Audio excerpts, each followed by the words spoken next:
seemingly guaranteed by Britain's naval power and military forces concentrated both in Malaya and the powerful bastion of Singapore.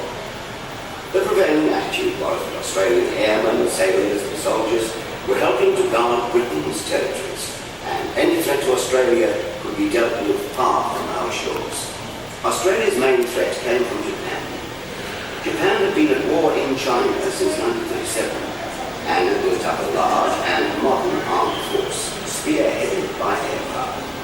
A fleet of aircraft carriers gave Japan the capacity to move quickly, strike hard at its enemies, and protect operations both by land and sea. Japan's military-dominated government decided to invade the Pacific and extend its empire, to increase Japan's wealth and guarantee a constant supply of raw materials. The military leadership planned a coordinated series of surprise attacks throughout the Pacific. Its opponents, focused on war in Europe, were poorly prepared. In December 1941, the Japanese simultaneously attacked 7 strategic points. Japanese land, sea and air forces quickly overwhelmed local defences and pushed south.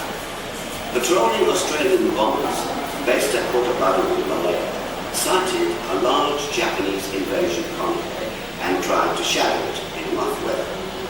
By the early hours of the next morning, Japanese troops poured ashore at a beach near the Australian airfield. Australian squadrons responded by mounting a bombing attack on the beachhead, but suffered heavy losses. This was Australia's first engagement in the new Pacific War. Within days, many of Australia's military aircraft had been destroyed, and Australian and British troops were forced back down the Malayan Peninsula towards Singapore. Britain hoped to crush the Japanese invasion force with the battleships Prince of Wales and Woodfuss.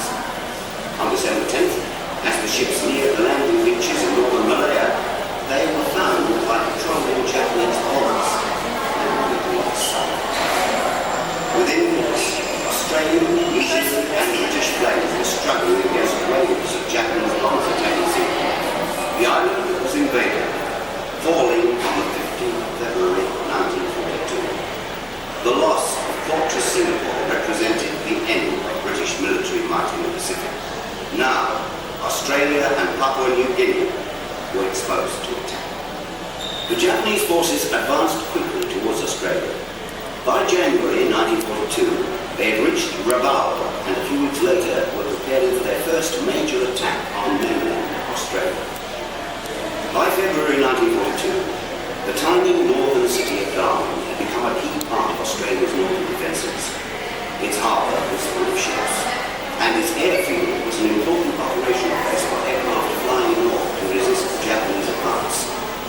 Using carrier-based planes and long-range bombers based in the Celebes, the Japanese raided Darwin on February 19th and reduced it to rubble.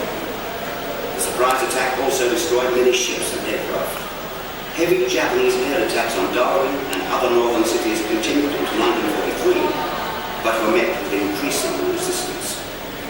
The Japanese were surprised by the success of their military campaign. In just 3 months, they had controlled the Pacific. The British and the Dutch had been effectively knocked out of the Pacific War. Australia stood virtually alone against the Japanese, only able to look to America for support. The Japanese seemed invincible. The key to the coming Pacific campaign would be